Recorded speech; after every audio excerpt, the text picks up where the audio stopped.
يا أيها الذين آمنوا اذكروا الله ذكرا كثيرا وسبحوه بكرة وأصيلا هو الذي يصلي عليكم وملائكته ليخرجكم من الظلمات إلى النور وكان بالمؤمنين رحيما.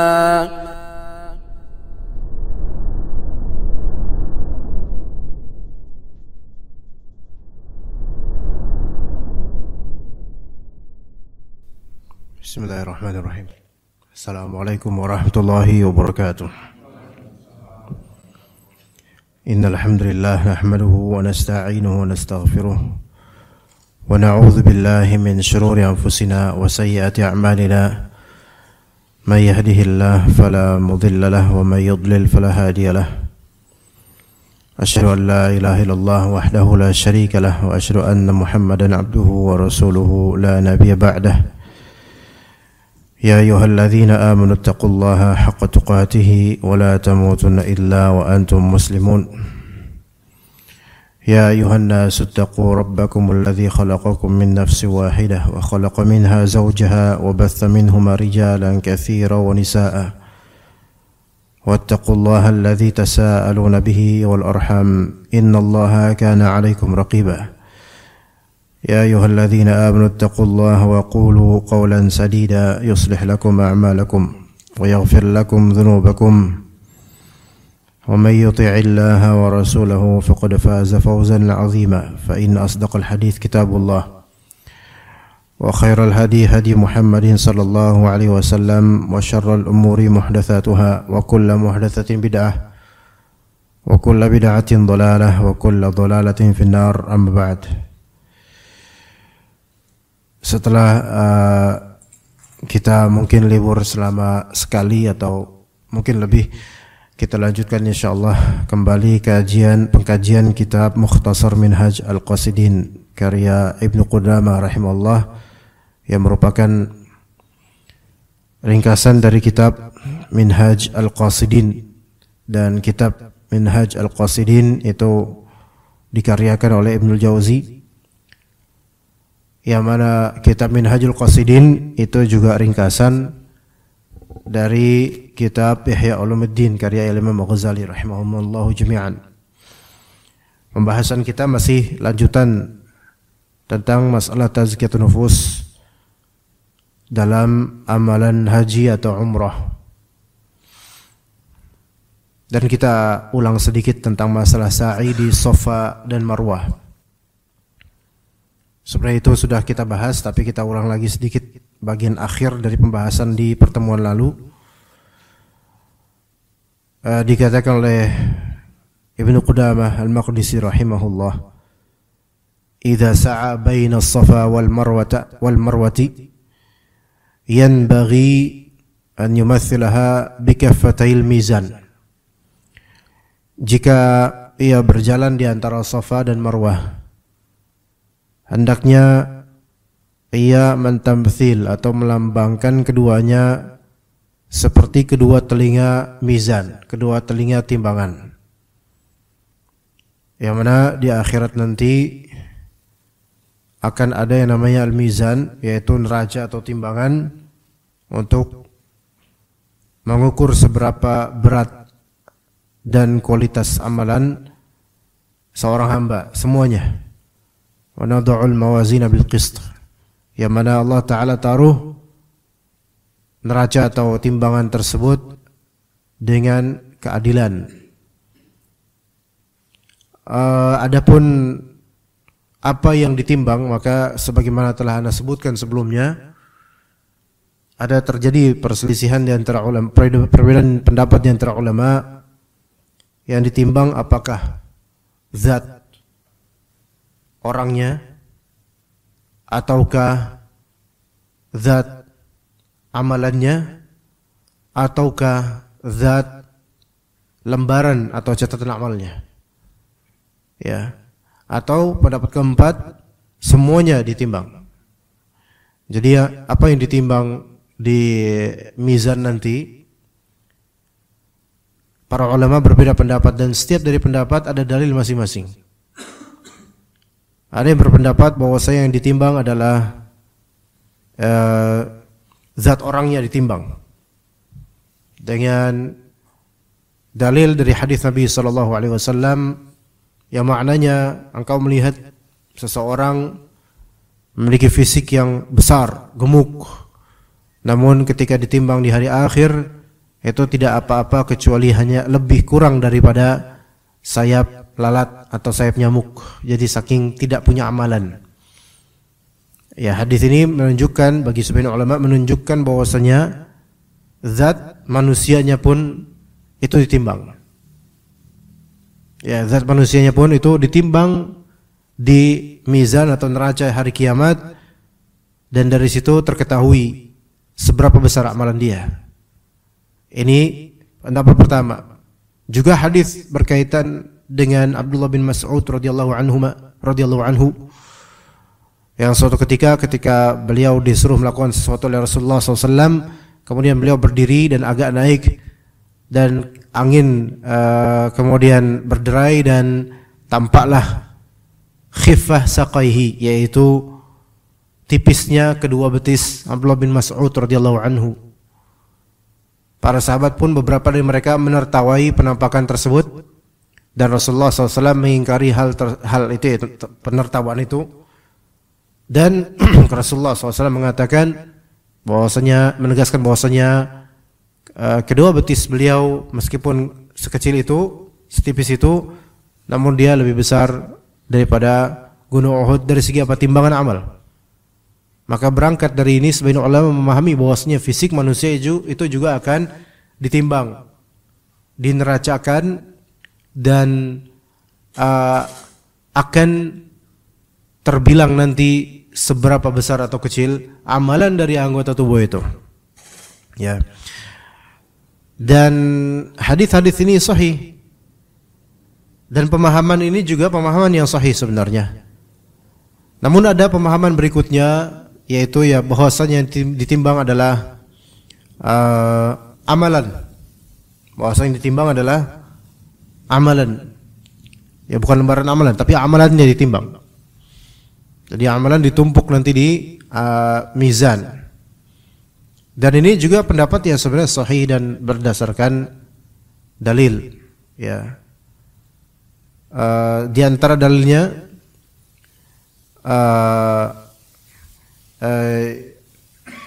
kata Allah Azza wa Jalla, di antaranya yang mengisyaratkan hal itu walaupun tidak langsung, yaitu di surat Az-Zalzalah, di akhir surat Az-Zalzalah, faman ya'mal mithqala dzarratin khairan yarah wa man ya'mal mithqala dzarratin syarran yarah.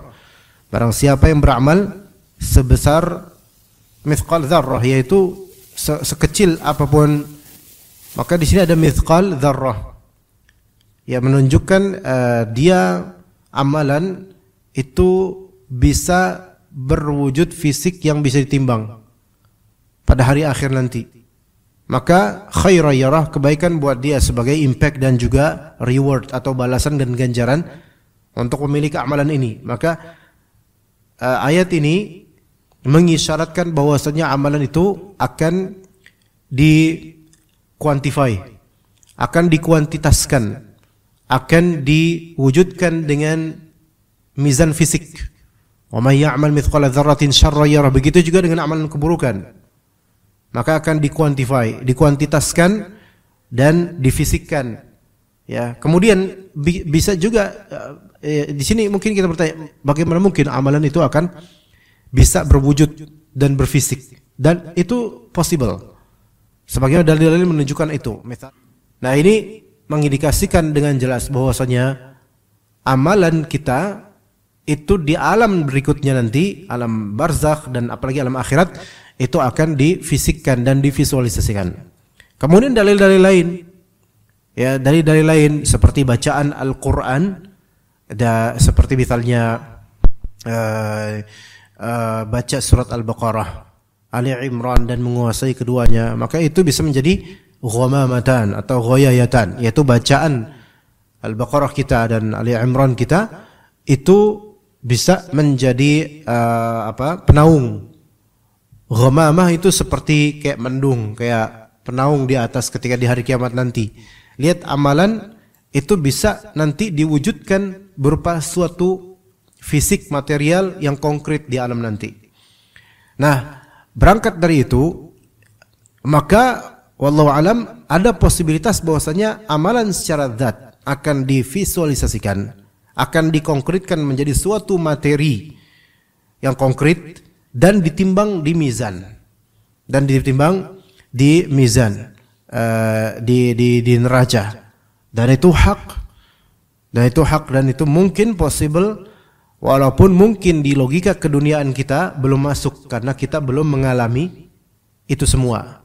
Kita kan hanya bisa melogikakan dan mengkiaskan sesuatu yang menjadi experience kita di dunia ini, yang mana alam dunia ini alam yang sangat luas dari segi dunia tapi sangat sempit jika dibandingkan dengan alam barzah dan akhirat. Maka masih ada nanti di masa depan di alam barzakh dan di apalagi alam akhirat yang sesuatu itu jauh lebih luas daripada apa yang ada di dunia ini. Ya, begitu. Jadi amalan, suatu makna, suatu hal yang ketika di alam dunia kita merasakannya hanya suatu makna, bukan materi konkret, maka di alam lain itu bisa berwujud sebagai makna. Makanya kematian di hari akhir nanti disembelih seperti disembelihnya kambing. Itu terjadi, tidak ada hadisnya. Sampai kematian aja bisa berwujud kambing, maksudnya kambing domba dan semisalnya. Nah, ini hal yang Allah Ta'ala lebih tahu bagaimana nanti dan juga akan dihadirkan di hadapan kita kelak.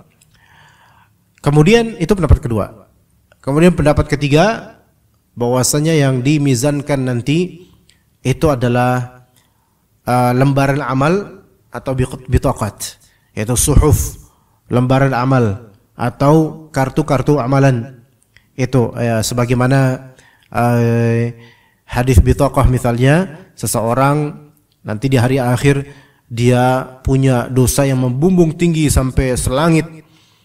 Namun dari dosa itu kemudian dia juga memiliki satu kartu bitaqah, makanya disebut hadis bitaqah, satu kartu, one card. Dan kartu itu tertulis padanya la ilaha illallah, kalimat tauhid. Jadi dia ahli tauhid namun memiliki maksiat yang luar biasa banyaknya. Maksudnya maksiat antara dirinya dengan Allah Azza wa Jalla. Zahirnya begitu, karena kalau maksiat itu berupa kezaliman antara dirinya dengan makhluk Allah, dengan hamba Allah, maka itu pemaafannya itu terikat dengan bagaimana manusia memaafkan atau tidak, gitu kan. Nah, tapi ini sepertinya antara dirinya dengan Allah Azza wa Jalla memiliki maksiat, private maksiat gitu antara dirinya dengan Allah Azza wa Jalla, bukan dengan makhluk lain. Maka ditimbanglah maksiatnya dan ditimbang pula kartu ini, dan ternyata kartu ini lebih berat daripada maksiat yang membumbung tinggi itu. Dari hadis ini zahirnya bahwasanya catatan amal atau kartu amalan itu ditimbang. Nah, ketika kita mengetahui perbedaan ini dan masing-masing dari tiga pendapat semua memiliki dalil yang valid dan pemahaman yang benar, maka wallahu a'lam, konklusi yang lebih tepat adalah bahwasanya semua itu possible untuk ditimbang sesuai dengan kehendak Allah Azza wa Jalla.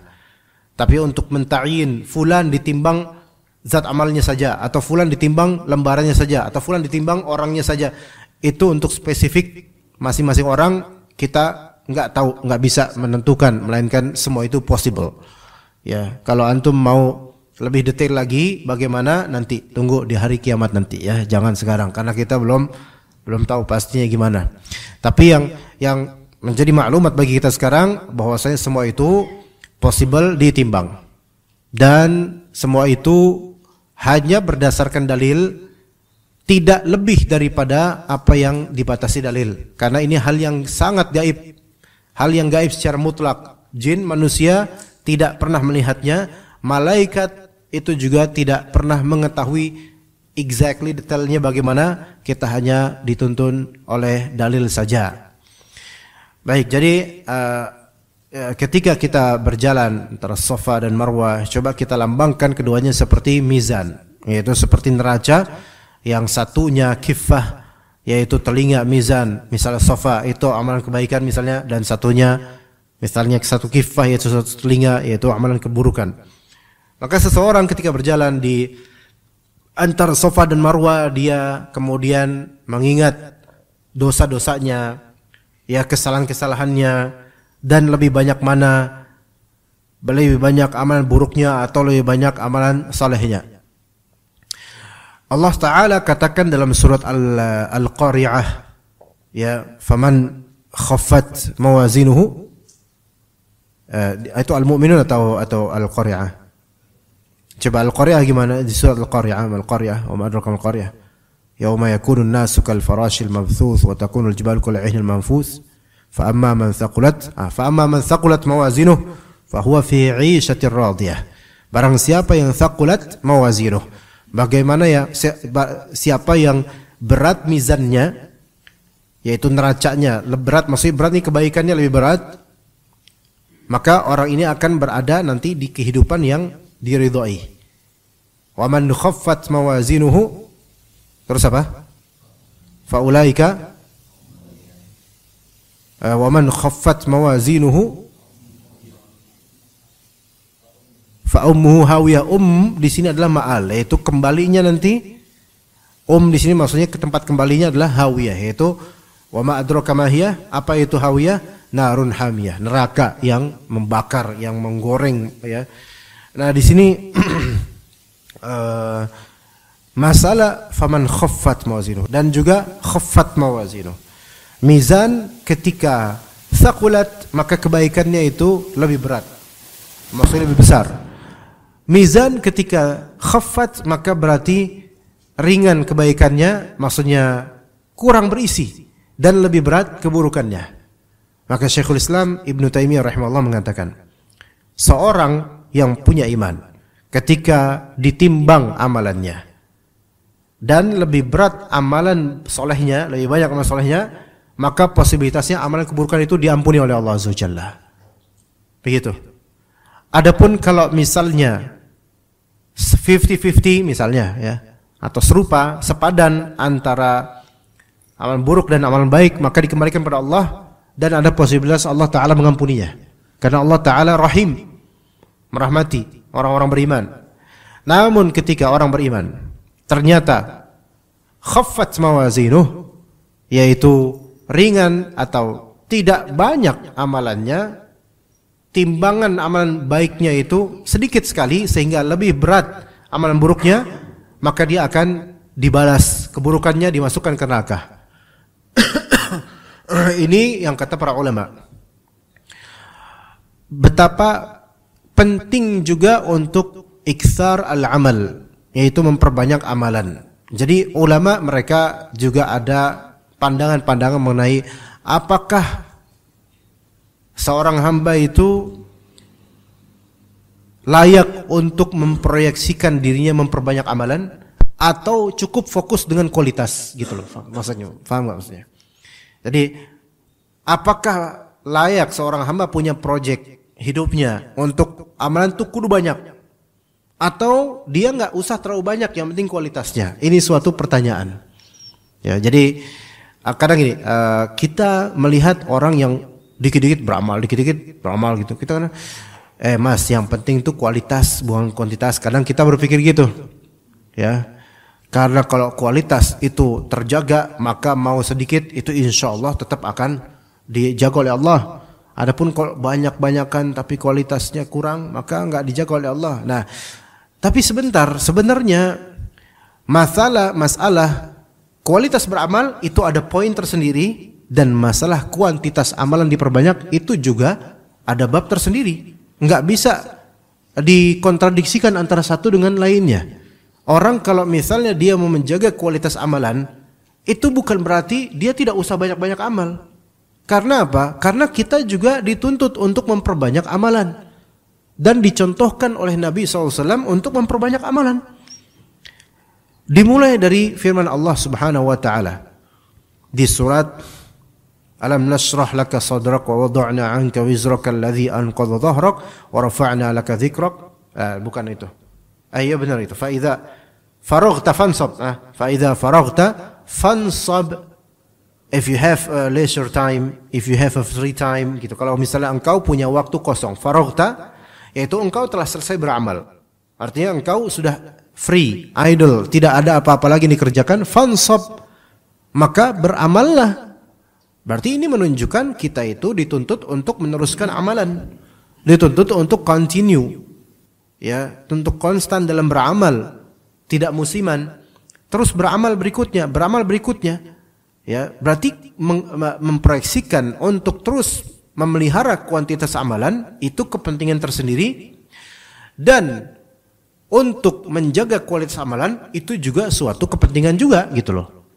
Enggak bisa hal ini dipisahkan, sehingga saya pengen kayak Abu Bakar yang kata Bakar Al-Muzani bahwasanya Abu Bakar itu mendapatkan posisi derajat seorang muslim yang paling tinggi setelah para nabi, bukan disebabkan iktsarul amal, bukan disebabkan banyaknya dia beramal, tapi disebabkan apa yang ada di hatinya, disebabkan dengan al-yaqin yang ada di hatinya.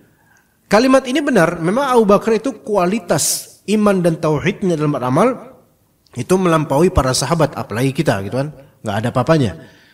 Tapi bukan berarti menjaga kualitas amalan itu melazimkan kita nggak perlu memperbanyak amalan, karena dalil-dalil dari Al-Quran atau dari hadis dan contoh dari Nabi dan para sahabat menunjukkan bahwasanya dianjurkan pula kita untuk memperbanyak amalan. Tadi fa idza faraghta fansab. Kemudian wasari'u ila maghfiratin min rabbikum wa jannatin, dan seterusnya dari ayat dari surat dari ayat Allah di surat Al-Imran, wasari'u musara'ah. Bergegaslah. Ketika disebut bergegaslah berarti disuruh apa? Yaitu cepat-cepat beramal. Berarti kuantitasnya ayo dipelihara. Kemudian fastabiqul khairat, dan berlomba-lombalah kalian dalam kebaikan. Namanya perlombaan berarti kita itu kan harus mempercepat untuk menuju kebaikan tersebut dan mengalahkan atau melampaui orang-orang yang kita berkompetisi dengannya dengan kebaikan. Ini menunjukkan kuantitas dalam beramal itu juga suatu proyek gitu loh. Nah, adapun seseorang ketika dia memelihara kualitas bagus, tapi hati-hati seseorang ketika merasa dia ujub dengan kualitasnya, kemudian dia merasa nggak perlu untuk memperbanyak amalan karena kan saya udah berkualitas, maka ini khawatirnya dia terpedaya dengan ujub dan boleh jadi malah nggak berkualitas. Ya, Rasulullah SAW mencontohkan juga bahwasanya barang siapa yang puasa Syawal 6 hari setelah Ramadan, maka seperti saum dahr, puasa semusim selamanya gitu. Menunjukkan setelah engkau selesai melakukan suatu amalan, tambah lagi dengan amal berikutnya. Jangan merasa cukup dengan yang sudah diamalkan. Terus istiqamah. Maka berarti di sini memelihara kuantitas itu penting. Selagi memelihara kualitas, tapi memelihara kualitas itu basic, default dan dasar. Sebagaimana kata Allah Azza wa Jalla, "Alladzi khalaqa sab'a samawatin tabarakalladzi biyadihil mulk wa huwa ala kulli syai'in qadir." Kemudian alladzi khalaqal mauta wal hayata liyabluwakum ayyukum ahsanu amala. Jadi tujuan adanya hidup dan mati ini untuk menguji kalian siapa di antara kalian yang paling baik amalannya. Berarti quality. Memang quality over quantity. Tapi bukan berarti kualitas yang dijaga melazimkan kita tidak menjaga kuantitas. Karena kuantitas yang dijaga itu penting untuk mengistiqomahkan kualitas. Kuantitas yang dijaga itu juga penting untuk mengistiqomahkan kualitas. Kalau antum belajar Pak, tapi mengalami futur, kemudian antum vakum dari belajar, kira-kira ketika belajar lagi kualitas belajar antum terjaga enggak? Karena futur itu seringkali justru menghancurkan apa yang sudah dibangun dari kualitas belajar. Futur beramal itu juga menghancurkan, merusak, memporak-porandakan kualitas amalan yang selama ini dijaga. Contoh misalnya seorang penghafal Quran. Ketika dia sudah hafalan, terus nggak murojaah, kira-kira bakal hancur nggak hafalannya? Hancur hafalannya. Bahkan sebagian dari para penghafal mengatakan inti dari menghafal itu murojaahnya, bukan menghafalnya doang. Karena menghafal itu bisa, tapi murojaah itu yang lebih berat biasanya. Dan murojaah itu seperti rukun dan penegak hafalan. Maka ini menunjukkan kontinuitas atau istiqamah dengan kuantitas itu menjaga kualitas. Kayak misalnya kita ngaji nih, ya. Kalau misalnya terjadi di beberapa tempat, yaitu kajian dibubarkan, yang tadinya udah pada semangat, berkualitas, kuantitasnya terjaga, tiba-tiba futur atau terjadi pergantian DKM atau gimana, akhirnya di cancel semua kajian. Orang-orang kira-kira futur nggak? Futur. Dan kemudian terjaga kualitasnya? Enggak. Terjadi pandemi di pertengahan atau awal menuju pertengahan 2020. Masih kita ingat, ya. Dulu kan kita masih ingat, Pak. Dulu bagaimana sebelum 2020 animo masyarakat kaum Ahlus Sunnah, kaum muslimin terhadap pengajian, besar. Jabodetabek terutama, besar. Sekarang coba, Pak. Antum sering nggak ngelihat ada itinerary kajian di WhatsApp? Jarang nggak? Udah mulai jarang. Kalau ada pun seberapa banyak itu penjadwalan? Paham nggak yang Anda ngomongin, Pak? Sebelum 2020 kita hunting itinerary itu. Itinerary kajian dakwah sunnah Jabodetabek, Jakarta Barat, ini Jakarta Selatan, Jakarta Timur, Depok tapi Jakarta bukan Depok, dan seterusnya. Itu kita lihat siapa usernya, di mana aja, itu tersedia dan banyak. Sampai se-Indonesia bahkan kadang-kadang tuh ada pengumuman itu di grup-grup WhatsApp.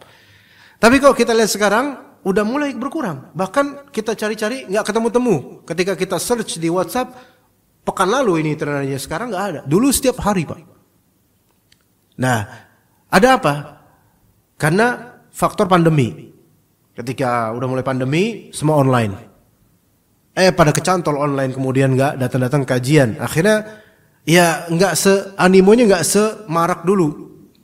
Ya, ini menunjukkan bahwasanya kontinuitas istiqamah itu menjaga kualitas. Maka siapa yang pengen terjaga kualitasnya jangan berhenti, melainkan terus beramal. Fa idza faraghta fansab. Terus beramal. Ya, bahkan di antara tanda-tanda dikabulkan atau diterimanya amalan adalah amalan berikutnya. Kalau kita mau mencari atau mengetahui parameter amalan kita ini insya Allah dikabulkan atau enggak, diterima atau enggak, lihat apakah setelah antum mengamalkan itu antum intikas atau antum istiqamah. Intikasah atau istiqamah, itu parameternya. Intikasah itu berbalik arah, istiqamah itu tetap searah. Itu kalau misal kita mau mengetahui apakah kita sebenarnya tadi amalan itu diterima sama Allah atau enggak, walaupun ini masih gaib, tapi ada indikatornya. Indikatornya itu setelah beramal kita intikasah atau istiqamah. Coba lihat, kalau intikasah berarti habis beramal soleh, kita malah beramal buruk, maka ini ada muskilah tadi, amalan ada masalah berarti amalan tadi. Tapi kalau kita dengan beramal, habis selesai beramal, kita pengen beramal lagi istiqamah, maka ini suatu indikasi bahwasanya amalan yang tadi insyaallah Allah Ta'ala berkati dan mudah-mudahan dimakbulkan. Begitu. Ya. Taib, kemudian kata beliau rahimahullah, wa taradduduhu bainahuma syafa'a arasatil qiyamah, dan bulak-baliknya dia di antara Safa dan Marwa, coba lambangkan itu seperti dia bagaimana nanti di hari kiamat. Ya, di hari kiamat nanti dia mungkin kesana kemari. Orang-orang di hari kiamat di pada mahsyar, ya terutama itu kan mereka mencari savior, mencari juru selamat, mencari pemberi syafaat. Makanya beberapa kaumnya para nabi itu mereka ke para nabi mereka. Kaumnya Nabi Nuh, kaumnya nabi ini ke nabinya. Dan semua nabi angkat tangan. Lah, kita nggak bisa. Afwan, nggak bisa. Dan semua nabi merujuk kepada Nabi Muhammad alaihissalam. Ya gitu. Jadi orang-orang itu mereka pada sibuk dengan kepentingan masing-masing untuk keselamatan, padahal banyak dari mereka itu akan masuk neraka. Saking nggak tahannya di pada mahsyar, karena banyak dari mereka tenggelam dengan keringat mereka sendiri karena panasnya matahari, terik matahari yang didekatkan sejauh 1 mil saja. Namun Allah Subhanahu wa taala memberikan naungan pada orang-orang yang beramal soleh dengan beberapa amal khusus, orang beriman yang beramal soleh. beberapa amalan khusus. Nah, kemudian dikatakan di sini au taraddudul 'abdi ila babi daril malik, atau bolak-baliknya dia ke pintu sang raja, yaitu pintu Allah Azza wa Jalla, izharan li khulusi khidmatih, untuk menunjukkan kesungguhan pengabdiannya. Ketika berjalan Safa Marwah jemaah, kita merasakan mungkin sebagian dari kita pinggul itu capek, ya. Bahkan untuk ruku' atau untuk nunduk sedikit itu aja udah sangat tidak enak, ya. Anda pernah merasakan itu bukan karena tawaf itu berat, ya. Sebenarnya karena berat ngurus jemaah, ya. Bagi ustadz pembimbing itu, walaupun nggak semua ustadz pembimbing itu sibuk, ya. Kadang-kadang nggak peduli juga dengan jemaahnya. Tapi kan ini amanah dari travel untuk mempedulikan jemaah. Itu ada jemaah pengen pipis lah, ada jemaah komplain gini lah, kadang-kadang tawaf gini, atau jemaah yang berauran sehingga kita harus membalikkan mereka ke trek bersama-sama gitu kan. Ada. Kadang dan seterusnya, itu butuh effort dan juga tenaga. Kemudian ada jemaah pengen sendiri, pengen ini, pengen itu. Apalagi kalau ada jemaah yang bawa wheelchair, ya bawa kursi roda. Ya sementara wheelchair nggak boleh masuk tempat tawaf. Akhirnya ustadz pembimbingnya atau mutawifnya yang dorongin di arena yang lebar itu. Jadi nggak di arena tawaf. Itu kan lebih panjang tuh. Ya udah gitu yang didorong. Ya nenek-nenek atau emak-emak yang 100 kg ya per hari. Nah itu kemudian kan 7 ini putaran. Wah itu Masya Allah. Ya itu. Alhamdulillah Anda nggak pernah kebagian yang ini. Alhamdulillah. Anda serahkan ke mutaif aja. Iya. Karena mutaif lebih banyak makan daging di sana, jadi harus dikeluarkan energinya. Ya Anda bimbing jemaah yang normal aja lah gitu kan. Nah itu ketika sa'i Safa Marwah itu pun harus memperhatikan jemaah juga. Dan kalau udah sa'i Safa Marwah itu jemaah berauran dah, udah nggak bisa diatur, udah pisah-pisah, pencar banyak. Gitu. Anda memang pernah mengalami sampai Masya Allah pinggul nih. Padahal udah berapa kali umrah, tapi Masya Allah. Nah coba ketika kita melakukan sa'i Safa Marwah, kita ingat bahwasanya antar maksiat dengan kembali kepada Allah itu terjadi keletihan. Antar maksiat dan kembali kepada Allah terjadi keletihan. Ya. Dari maksiat itu meletihkan. Karena taat itu istiqamah. Maksiat itu seperti kita menyimpang ke jalan lain dan harus balik lagi, capek sebenarnya. Ya, jadi kiaskan seperti itu seolah-olah kita mengetuk pintu pertaubatan dan juga ampunan dari Allah Azza wa Jalla. Yang membuat kita udah capek maksiat. Maksiat itu meletihkan. Makanya kata Allah Azza wa Jalla, wa wada'na 'anka wizrak alladhi anqadha dhahrak, dan kami telah menghapus dosa-dosamu, yang dosa-dosamu itu adalah yang memberatkan pundakmu. Karena dosa itu memberatkan. Dosa itu memberatkan pundak. Maka orang yang hidupnya banyak beratnya, apa-apa susah, apa-apa enggak enak, rasanya tak panggil, itu karena dosa. Itu karena dosa. Sementara orang yang imannya kuat, rajin beramal, dan banyak istighfar, banyak bertaubat, banyak hal dari beban yang dia rilis, lepas, terlucuti, makanya hidup kemana-mana enak. Coba kalau misalnya nih, kalau antum mendengar cerita orang-orang yang mendaki gunung, banyak dari pendaki gunung yang mereka kesurupan. Bukan masalah hipotermia, kalau itu masalah fisik, kalau itu mah. Kalau ini masalah metafisik, kesurupan, ada penampakan ini itu, diganggu jin, keberatan, terus dikatakan oleh sebagian orang itu ada yang gemblok, ada yang kamu gemblok tuh. Ternyata penyebabnya apa? Karena bawa jimat dari akinya, dari kakeknya. Nih, nih bawa jimat ini untuk memudahkan urusanmu. Mudahkan dari mana? Justru ini bikin berat.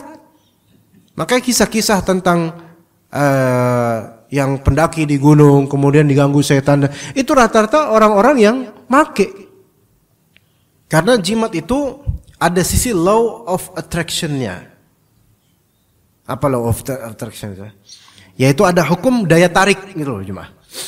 Kalau antum, na'udzubillah, enggak. Kalau seseorang hamba ini dia punya pemantik, punya daya penarik gitu, ya jin-jin ketarik. Makanya dukun-dukun kemana-mana tuh ngeliat penampakan, karena dianya setan sendiri itu. Coba ahli tauhid yang bertauhid pada Allah, nggak berbuat syirik, nggak ngapa-ngapain, dan nggak punya khadam, nggak make jimat, dan nggak punya pikiran tentang jin ini ada jin, nggak usah kayak gitu. Itu kemana-mana enak gak Pak? Enak Pak. Antum mau lewat jembatan ini, lewat aja, nggak mikirin jin, nggak mikirin jin. Iya, ngapain coba? Mau mikirin duit aja udah susah mikirin jin. Ya kan? Enggak mikirin jin. Paling kepikiran ada tuntutan token listrik nyala di rumah dan seterusnya. Hal-hal yang sifatnya keduniaan biasa. Tapi enggak mikirin jin, makanya enggak berat. Orang kalau misalnya berbuat dosa, berbuat syirik, berat sebenarnya. Berat pundaknya, berat dan seterusnya. Ya begitu. Tapi kalau berat karena kolesterol, nah ini bukan karena dosa ya, ini karena ya mungkin kurang baik aja makanannya ya. Taib, orang maksiat dia mendapat keberatan untuk meringankan bebannya, maka dia kembali ke Allah Azza wa Jalla. Maka kemudian waraja al-mulahadhati bi'aini rahmatih. Ketika dia melakukan sa'i Safa Marwa, coba dia berharap untuk dilihat oleh mata rahmatnya, yaitu oleh Allah Azza wa Jalla. Lihat oleh Allah Azza wa Jalla. Ya bahwasanya ya Allah, saya ini berjuang bolak-balik demi Engkau. Saya berjuang bolak-balik demi Engkau untuk mendapatkan rahmatmu dan ampunanmu. Wa tama'an fi qada'i hajatih. Dan ada ketamakan, maksudnya ada hasrat, keinginan kuat untuk mendapatkan pemenuhan kebutuhannya. Ya kita masing-masing punya kebutuhan yang kita minta pada Allah Azza wa Jalla, maka di Safa, di Marwah itu dianjurkan untuk meminta apapun kepada Allah Azza wa Jalla sambil menghadap ke arah kiblat, ke arah Ka'bah. Wa ammal wuqufu bi Arafah, adapun ketika berdiri di Arafah, fadhkur bima tara fihi min izdihamil khalq. Ketika kalian melihat kerumunan manusia, coba lihat izdiham al khalq. Lihat izdiham yaitu kerumunan makhluk manusia. Wartifa'i aswatihim, dan kerasnya suara orang-orang ketika kumpul di Arafah. Ya, maksudnya manusia itu memiliki suara masing-masing, kemudian kultur masing-masing. Ada yang lebih tinggi suaranya dibandingkan kita misalnya. Wa ikhtilafi lughatihim, dan mendengar bahasa mereka yang berbeda satu sama lain. Maka ingatlah ketika wukuf di Arafah, ingat mauqif al-qiyamah. Ingat ketika kita nanti akan berdiri di pada mahsyar, di mauqif, di hari kiamat nanti. Wajtima'il umam, dan berkumpulnya umat-umat fi dzalikal mautin, di pada mahsyar. Wastisfa'ihim, dan semua umat itu mencari syafaat. Apa itu syafaat? Syafaat itu adalah rekomendasi untuk go through, untuk melewati fase ini gitu. Itu syafaat. Maksudnya syafaat adalah rekomendasi untuk dimudahkan melewati fase yang sedang terjadi.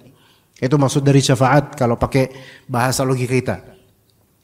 Kayak misalnya antum mendaftarkan diri menjadi karyawan di perusahaan A, tapi butuh syafaat, yaitu surat rekomendasi dari lurah setempat, atau dari perusahaan lama, atau dari tokoh setempat, atau seterusnya, yang mana ini membantu untuk memuluskan jalan supaya melewati fase pendaftaran dan interview, sehingga dimudahkan masuk menjadi karyawan. Maka ini semua manusia ketika itu mereka meminta, mencari syafaat, makanya ke para nabi mereka.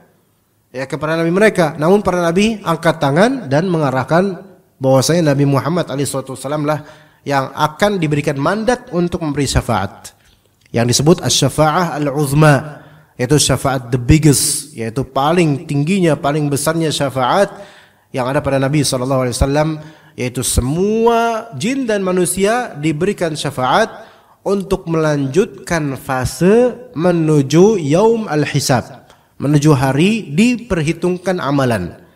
Jadi di padang mahsyar itu ketika itu belum dihitung amalannya, melainkan dibiarkan begitu saja manusia dan jin itu mereka di mauqif, yaitu di padang mahsyar. Sebagiannya tenggelam dengan keringatnya sendiri karena dosa-dosanya. Nah, dan itu membuat banyak orang nggak tahan karena matahari teriknya luar biasa.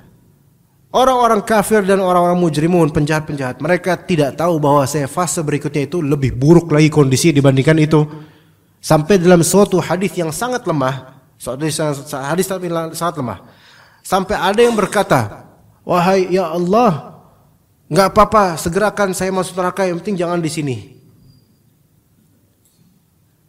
Ya, nggak apa-apa. Nauzubillah min dzalik.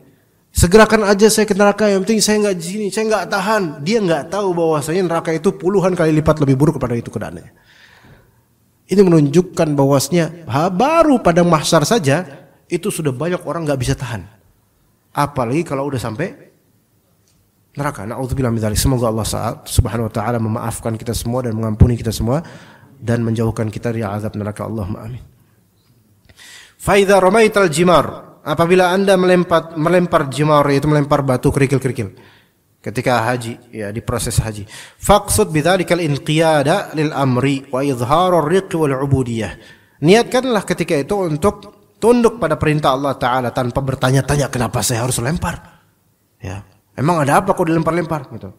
Dan juga kemudian tunjukkan penghambaan dan ketundukan pada Allah Azza wa Jalla, wa mujarrad al-imtithal min ghairi hazzin nafs, dan semata-mata patuh tanpa kesenangan diri sendiri. Dan pada akhirnya di bab untuk masalah haji ini, karena kedepannya kita akan membahas tentang adab-adab berkaitan dengan membaca Al-Quran. Wa ammal Madinah, adapun Al-Madinah, kota Madinah, fa idza lahat laka, ketika Madinah sudah tampak padamu, kota Madinah ini, fatadzakkar annaha al-baldatu allati ikhtaraha Allah li nabiyhi sallallahu alaihi wasallam. Maka ingatlah bahwa Madinah itu adalah negeri yang Allah pilih, ya, the chosen city gitu. Negeri, the chosen country, negeri yang Allah taala pilihkan untuk siapa? Nabi Muhammad sallallahu alaihi wasallam. Bukan Taif, bukan Yarmuk, bukan ini, bukan negeri lain misal Yaman, bukan. Tapi Madinah, Allah pilihkan Madinah untuk Nabi SAW. Wa syara'a ilaiha hijratah. Dan Allah Ta'ala syariatkan untuk Nabi dan para sahabat untuk hijrah ke Madinah. Dan di situ pelajaran, inna ma'al usri yusra.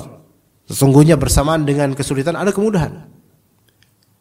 Dakwah Nabi SAW di Makkah itu ditentang dan sudah menjadi buronan untuk dibunuh. Dan juga para sahabatnya. Maka Allah Ta'ala berikan jalan keluar, yaitu Madinah, yang di sana sudah banyak kaum muslimin yang bersiap menyambutnya. Nikmat dari Allah Azza wa Jalla. Namun apakah nikmat di dunia itu mutlak 100% nikmat tanpa ada challenge dan juga ujian? La. Semua nikmat di dunia ini, senikmat apapun akan ada tantangannya. Sebagaimana tadi Anda katakan, ada namanya law of attraction. Ini mungkin hukum fisika, ya. Tetapi ini juga sebenarnya hukum kauniyah yang Allah sematkan dalam kehidupan dunia. Ada law of attraction, yaitu hukum ketertarikan, hukum daya tarik. Ketika antum hijrah untuk beramal soleh, maka pasti ada tantangan dan kesulitannya. Maka pasti ada cobaan dan ujiannya. Nggak mungkin enggak. Inilah law of attraction, sunnah kauniyah dari Allah Azza wa Jalla. Ya, ada nggak orang hijrah ke sunnah kemudian nggak ada tantangan? Nggak mungkin. Ada penentangan dari keluarga kadang-kadang itu. Harus melewati fase nganggur dulu karena dia resign dari pekerjaan ribawi misalnya. Terus nganggur resign terus nganggur, terus dia merasakan lidah mertua tapi bukan tanaman, ya, gitu. Dia merasakan lidah mertua tapi bukan tanaman, disindir sama tetangga. Dia mencari pekerjaan yang jauh lebih low, lebih rendah daripada pekerjaan sebelumnya yang sudah PW dulunya, ya, posisi wena, ya. Kemudian saat ini posisinya na'udzubillah min dzalik misalnya, dan menjadi bahan ghibah untuk banyak orang misalnya. Itu Ya, nikmat hijrah ada ujiannya. Nikmat ilmu ada ujiannya. Nikmat harta ada ujiannya. Siapa yang menginginkan nikmat tanpa ujian, mati aja sekarang. Iya, beneran. Siapa yang menginginkan nikmat tanpa ujian, mati aja. Tapi setelah mati ujiannya lebih besar. Ketemu malaikat munkar nakir gitu kan. Nah, itu repot lagi gitu kan. Bisa jawab nggak gitu kan. Begitu cuma. Ya. Jadi law of attraction di sini adalah hukum daya tarik. Ketika ada nikmat, maka ada ujian yang akan ditarik oleh Allah Azza wa Jalla. Dan ketika seseorang misal, dulu pas waktu masih bujang, kita itu menganggap bahwa saya kalau udah nikah pasti enak. Wah, ya emang enak, siapa yang bilang nggak enak nikah, ya? Nah, tapi pas nikah, ya ternyata kok banyak problem ya, gitu. Bagi orang yang lemah mentalnya, itu akan mengatakan, enakan nggak nikah ternyata. Dulu waktu saya masih bujang, duit buat sendiri, sekarang sebagi-bagi. Nah ini bakhil nih, pelit, medit ini orang ini, ya. Tapi Sof lihat, ternyata ujian dari untuk nikmat kita itu, kalau kita lewati dengan iman dan amal soleh, ternyata ya itu menghasilkan pahala lebih gitu loh. Ya, punya anak ada ujian, punya cucu ada ujian, dan seterusnya. Ya, maka itulah law of attraction. Nah, ketika Nabi SAW hijrah ke Madinah, nikmat disambut. Ya, nggak tahu benar apa enggak riwayat Tala'al badru alaina. Apakah emang benar lah riwayat itu atau enggak? Wallahu alam. Ya, tapi selama ana kajian sunnah, ana hadir nggak pernah digituin sama jemaah. Ya. Ustaz hadir, terus jemaah yang jenggotan cingkrangan, Tala'al badru alaina. Ini aswahabi atau aswaja atau gimana ya kalau salah. Nah, itu disambut oleh para sahabat, difasilitasi oleh para sahabat. Dan Nabi SAW bukan seorang oportunis yang menggerogoti dompet kaumnya, enggak. Beliau tidak oportunis, tidak berfasilitas, alhamdulillah. Tapi coba, apakah challenge yang ada di Madinah itu minim? Enggak, ternyata makin kompleks. Karena apa? Dulu di periode Mekah, lawannya kaum muslimin cuman satu, musyrikin, selesai. Dan orang-orang musyrik perlawannya tampak belatan enggak? Jelas kan? Jelas. Oh ini musyrik, ngelawan jelas. Tapi ketika periode Madinah, perlawanannya variatif.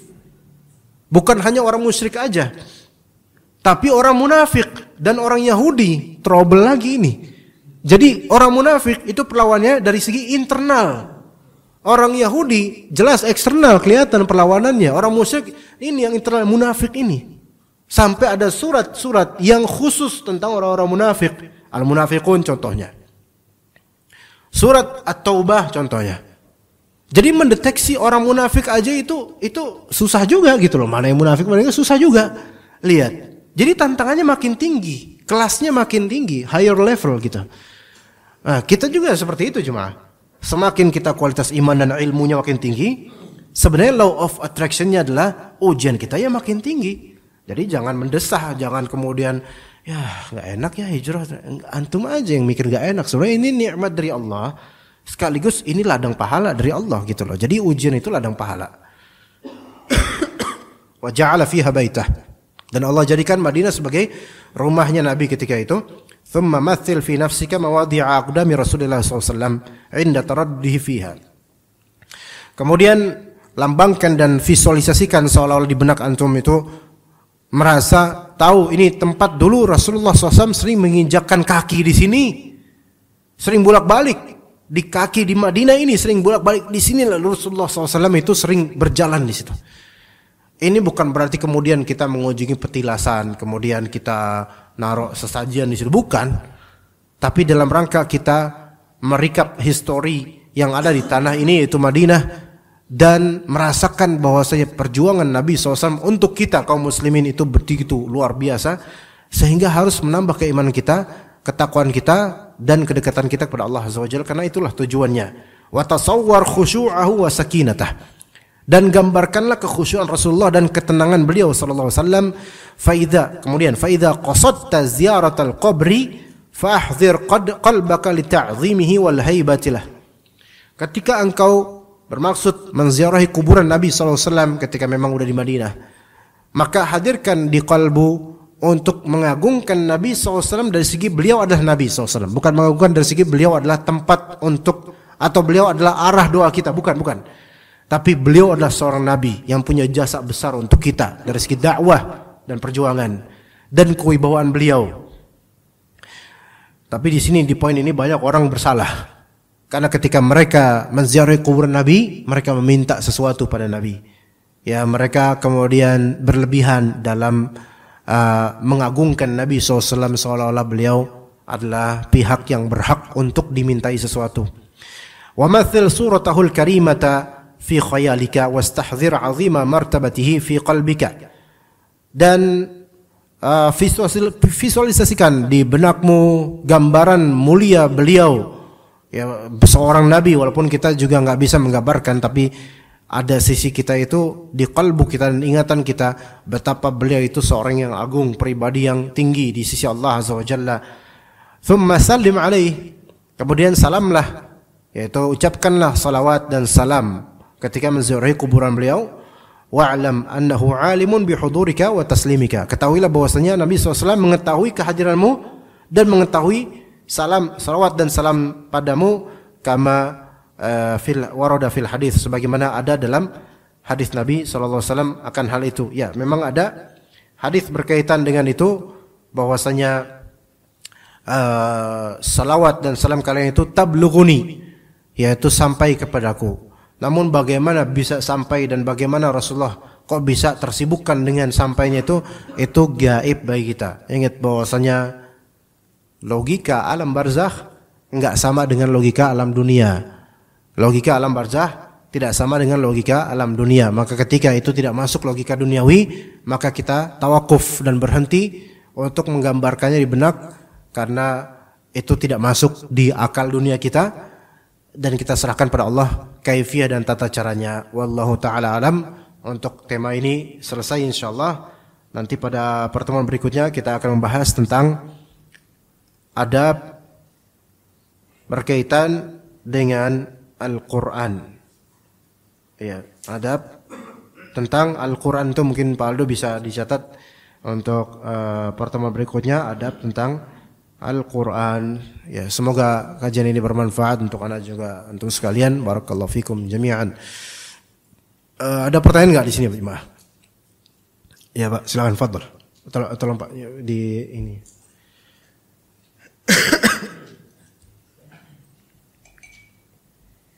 Bismillah.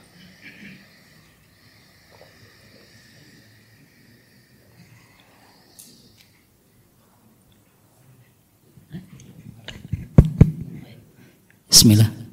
Syukran Ustaz atas ilmunya. Assalamualaikum warahmatullahi wabarakatuh. Waalaikumsalam warahmatullahi wabarakatuh. Afwan Ustaz, ada dua pertanyaan. Yang pertama, yang tadi kaitan dengan amalan kualitas dan kuantitas ya. Tapi di sini Ana bermaksud untuk menanyakan bahwasanya, menyatakan ya, pernyataan bahwasanya Ana pernah dengar di Ustadz Kibar juga, beramal itu sedikit tapi rutin. Jangan engkau beramal hanya sesaat, besar tapi sesaat gitu loh. Dengan pernyataan seperti ini artinya kita harus terus menerus tanpa henti, tanpa istirahat, artinya beramal itu. Jadi apaan mungkin kalau kualitas itu, kalau Anda pernah dengar dari ustadz yang biasa ya. Kualitas dulu. Kualitas itu berkaitan dengan pahala. Kualitas itu berkaitan dengan pemberian pahala dari Allah. Bahwasanya Anda pernah dengar dari satu ustadz bahwasanya antum beramal aja dulu, perkara pahala, perkara diterima atau tidaknya, perkara kualitas itu urusan Allah. Artinya sedikit tapi rutin. Jadi beramal itu sedikit tapi rutin. Itu pernyataan yang jelas sekali buat Anda. Jadi memang kalau kualitas itu urusan Allah. Karena diantara kita khusyuk atau tidak dalam sholat itu kan sebetulnya tergantung dari kita sendiri dan keputusan Allah sendiri. Itu secara hak prerogatifnya Allah. Tapi kita beramal saja dulu tapi rutin, sedikit tapi rutin. Itu yang pertama. Yang kedua, Anda pernah dengar bahwasanya ketika Abdullah bin Ubay bin Salul meninggal, Rasulullah SAW itu menyolatkan. Tapi Umar bin Khattab radhiyallahu anhu menyatakan tidak pantas seorang nabi menyolatkan seorang munafik. Nah, itu anak boleh minta dalilnya apa, apakah sahih atau tidak itu tentang riwayat tersebut. Itu saja Ustaz dua pertanyaannya. Syukran. Assalamualaikum warahmatullahi wabarakatuh. Jadi yang pertama masih berkaitan dengan apa yang kita bicarakan tadi tentang masalah kuantitas dan kualitas dalam beramal.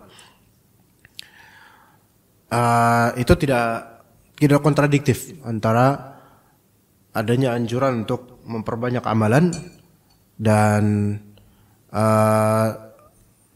untuk menjaga kualitas amalan. Karena memang ada hadis, itu bukan perkataan Ustadz saja, tapi memang ada hadis dalam Sahih Bukhari dan lainnya, kata Nabi SAW, dan ini hadis riwayat Abu Dawud. Ya, iklafu minal amali ma tutiqun. Babanilah diri kalian dengan amalan yang kalian mampu saja. Fa innallaha la yamallu hatta tamallu.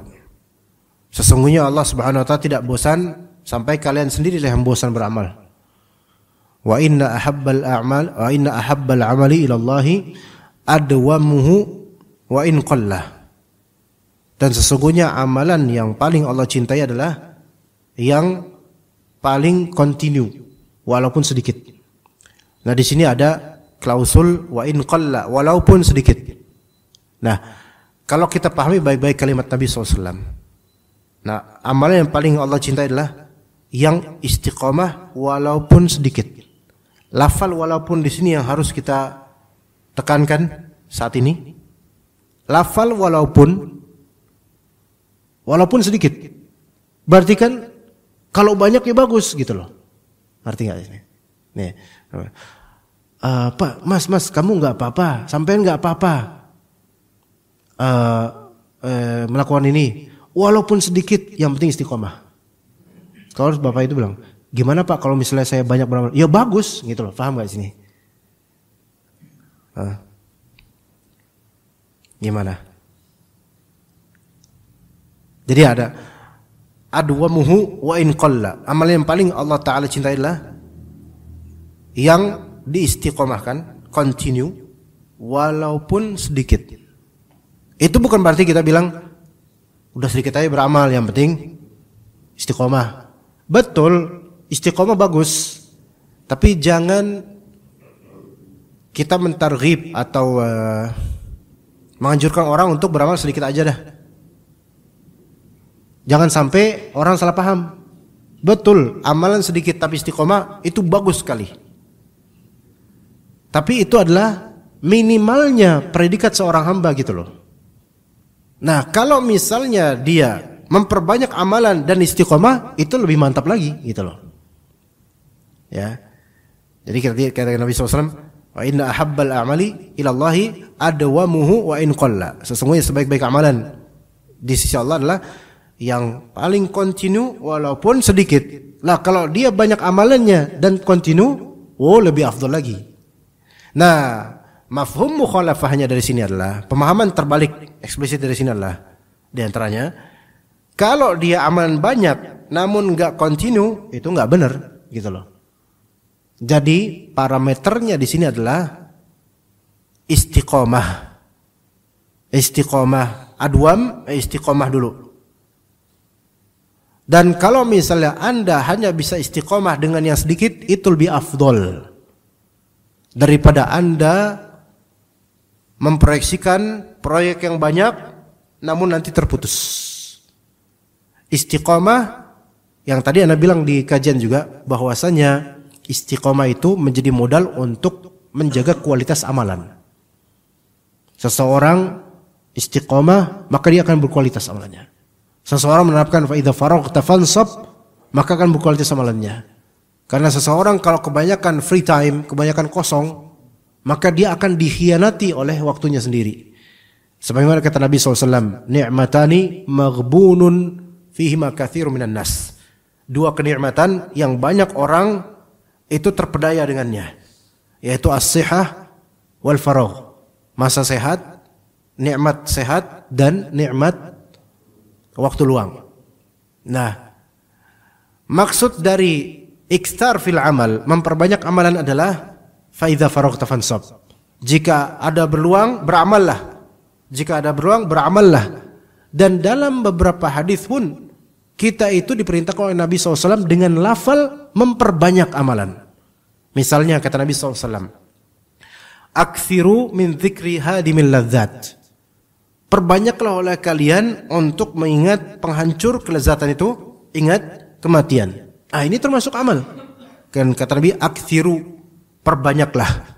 Juga dalam amal-amal lain, ketika Nabi SAW memberikan suatu amalan, memberikan suatu wejangan, beramallah ini dan seterusnya, maka Umar bin Khattab dan lainnya bertanya, "Ya Rasulullah, bolehkah kalau misalnya lebih?" Maka kata Nabi SAW, "Walillahi aktsar." Allah Ta'ala memiliki lebih pahala buat orang yang lebih itu. Nah, di sini menunjukkan bahwasanya tidak ada pertentangan antara menjaga kualitas amalan dengan memperbanyak amalan. Hanya saja ada kaidah dari Nabi SAW bahwasanya yang lebih diprioritaskan untuk penjagaan kualitas adalah istiqomah. Adwamuhu wa in qalla, yaitu terus menerus beramal, terus istiqomah walaupun amalannya tergolong sedikit. Ya, sedikit di sini bukan berarti antum beramal habis itu nggak pernah lagi, antum beramal nggak pernah, nggak gitu. Maksudnya qalla di sini yaitu amalan-amalan yang mungkin tidak sefantastis kuantitasnya dengan amalan yang orang lain banyak lakukan. Misalnya dia itu mencukupkan misal nih zikir pagi petang, dia cuman baca misalnya ayat kursi 3 surat terakhir, kemudian yang bisa dia hafal aja, jadi nggak komplit. Dia meninggalkan tasbih 100 enggak, istighfar 100 enggak, la ilaha illallah wa la syarika lahu mulku itu 100 kali enggak, dia cuman yang dia bisa hafal aja. Tapi dia continue tiap pagi, tiap petang, setiap hari. Ini lebih afdol. Karena apa? Kontinuitas dia gitu loh.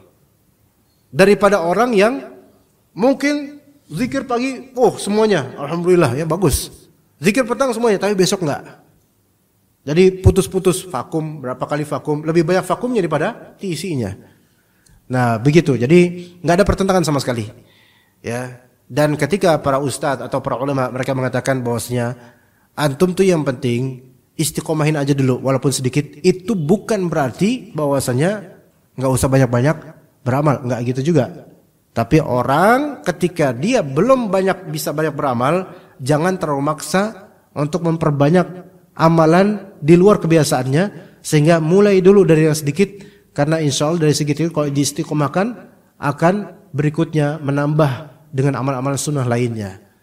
Ya, sebagian dari orang yang baru hijrah misalnya, itu tiba-tiba langsung turning point-nya itu terlalu berlebihan, sehingga terjadi ifrat, yaitu berlebihan dalam beramal. Tapi biasanya ikhwan sunnah dan akhwat sunnah insyaallah umumnya enggak begitu-begitu amat. Kenapa begitu? Karena orang yang baru hijrah ke sunnah itu biasanya disuguhi dengan amalan yang sesuai sunnah. Ini sir, dan inilah perbedaan antara ahlus sunnah yang baru hijrah ke sunnah dengan orang-orang yang hijrahnya itu ke hijrah fest dan hijrah festival saja. Iya beneran. Bedanya gitu. Antum bedain apa bedanya? Ikhwan-ikhwan yang menuju sunnah disuguhkan oleh para asatidzah amalan yang sesuai sunnah, sehingga dia punya rem, punya pakem sampai situ aja, dan mencukupkan dengan yang sunnah selesai. Karena manhaj dan metodologi beragamanya itu udah punya pakem, standar yang bagus.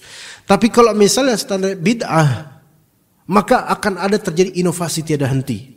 Ini bukan iklan motor, bukan, tapi ini akan terus terjadi inovasi. Beneran. Lihat bagaimana banyak yang orang hijrah tapi ke dakwah bid'ah. Antum akan mendapatkan orang-orang ini mereka menambah-nambah zikir. Mereka berlebihan, ifrat, sampai tengah malam ngaji, ganggu masyarakat, ganggu orang dan seterusnya. Dengan zikir-zikir, pengajian sama pembukaan dan wiridnya lebih banyak wiridnya. Ilmunya nggak seberapa tapi wiridnya banyak. Jadi lebih banyak sisi seremonialnya saja. Syaf, lihat. Makanya kata para ulama, engkau akan melihat perbedaan antara ahlus sunnah dengan ahlul bid'ah. Di antara perbedaan signifikannya adalah ahlus sunnah mereka itu tidak merasa puas dengan pahala Allah Azza wa Jalla, selalu meminta kepada Allah Azza wa Jalla, tapi amalannya itu Mereka mencukupkan dengan itu dan mereka merasa nikmat dengan amalan yang sudah ada sunnahnya. Tapi ahlul bid'ah, mereka nggak bakal merasa cukup dengan amalan yang mereka amalkan. Udah gitu pahala bisa aja nggak dapat karena ditolak, pahala amalan bid'ah ditolak. Tapi selalu akan ada perayaan berikutnya, akan ada ini. Maulid aja bisa berapa kali dalam 1 tahun kita ini. Coba maulid, bukan Rabiul Awal lagi. Muharram aja bisa maulid. Ini bisa maulid, pokoknya ketika ada duit di situ ada maulid, ya gitu. Ya bisa ada maulid. Jadi nggak puas dengan itu. Ya, jadi iktsar fil amal kalau sesuai sunnah, ada pegangan, ada hadis sahihnya, itu akan membuat hati itu resep dan merasa ini ada contohnya dan merasa puas dengan ini, tapi merasa terus tamak terhadap rahmat Allah Azza wa Jalla. Tapi ahli orang kalau bid'ah nggak ada pegangan, hadisnya palsu, nggak ada keberkahan di situ. Lihat orang-orang yang nggak ada keberkahan di amalannya, maka terjadi israf dan ifrat, berlebihan, melampaui batas, nggak ada pakemnya, inovasi tidak henti, kemudian habis duit, habis ini, habis itu. Di situ ya, maka mencukupkan dengan sunnah, iqtisad bis sunnah khairun minal ijtihad fil bid'ah, kata para ulama salaf. Yaitu ekonomis tapi sunnah itu lebih baik daripada bersungguh-sungguh tapi bid'ah. Itu mungkin bisa masuk di masalah yang tadi, yaitu cukup dengan amalan sunnah yang simple lebih afdol dibandingkan antum berlebihan memperbanyak amalan tapi tidak ada sunnahnya. Adapun yang kedua, masalah mensolati untuk Abdullah bin Ubay bin Salul atau ya semisalnya, wallahu alam, itu memang pernah ditegurkan, tapi itu Nabi melakukan itu sebelum turun surat At-Taubah yang ayatnya tidak tahu ayat ke berapa nomor ayatnya, wala tusalli ala ahadin minhum mata abadan wala taqum ala qabrih. Jadi setelah terjadi peristiwa itu, Allah Ta'ala menurunkan syariat di surat At-Taubah, janganlah engkau mensolati seorang pun dari orang-orang munafik. Gitu. Karena Nabi SAW tahu itu munafik. Adapun kalau kita sekarang jemaah, nah kita nggak bisa memastikan fulan ini munafik kecuali dengan indikasi yang zahir dari dia, kayak orang liberal, pluralis, anti-Islam. Maka ya kita boleh menganggap ini bagian dari orang munafik dan kita nggak mensolatinya, gitu loh. Tapi kalau orang awam yang di sekitar kita, tetangga, itu nggak bisa kita katakan munafik nih orangnya. Kenapa munafik? Dia nggak sholat jemaah. Wah, itu agak susah kalau itu agak berat. Ya, agak berat karena mungkin ini masih nifak amali, nifak amalan. Adapun orang munafik yang tidak direkomendasikan untuk kita sholatin, nifak i'tiqadi, yaitu nifak akidah. Dia yang dalam hatinya benci kepada Islam. Dan kata sebagian ulama bahwasanya dulu di zaman Nabi, bahkan ulama salaf mengatakan dulu di zaman Nabi, orang-orang munafik itu mereka malu-malu dan tidak menzahirkan kemunafikannya. Kini di zaman sekarang, orang-orang munafik itu menampakkan apa yang diisi hatinya dari kebencian kepada Islam, dan itu yang ada sekarang. Maka ketika kita lihat ini orang anti-Islam, bukan sekedar awam, dia tahu Islam itu, tapi dia anti-Islam, KTP-nya Islam, ya. Maka kalau dia mati, enggak kita sholatin. Coba misalnya Abu Janda Bollywoodi misalnya mati, antum sholatin enggak, Pak? Atau antum bilang alhamdulillah atau gimana? Yang seperti itu, kalau misalnya nggak taubat, kalau antum sholatin, akan ada Umar berikutnya yang akan mentahdir antum sholatin kayak gitu. Giliran tetangga antum beda radio aja antum nggak sholatin, gitu. Misalnya beda pengajian nggak sholatin, giliran Bollywoodi antum sholatin misalnya, gitu. Misalnya, maka orang yang menampakkan anti Islam, munafik, walaupun ujung-ujungnya duit sebenarnya, tapi menampakkan kemunafikan, maka ini sudah bisa kita katakan ini orang munafik atau semi munafik. Kita nggak mau bergaul dengannya, kita berlepas diri darinya. Namun untuk memvonis langsung kita kafirkan itu step yang hanya ulama saja yang melakukan dengan pertimbangan mereka. Adapun kita hati-hati dalam masalah mengkafirkan seperti ini. Wallahu a'lam. Seperti itu, wallahu a'lam. Ya, karena ini udah siang dan kemudian itu kayaknya kaca masjid perlu dibersihin, jadi kayaknya kita cukup sampai sini aja jemaah karena kesiangan. Barakallahu fikum jami'an. Sallallahu ala nabiyina Muhammad wa ala alihi wa sahbihi ajma'in. Subhanakallahumma bihamdika asyhadu an la ilaha illa anta astaghfiruka wa atubu ilaik. Assalamualaikum warahmatullahi wabarakatuh.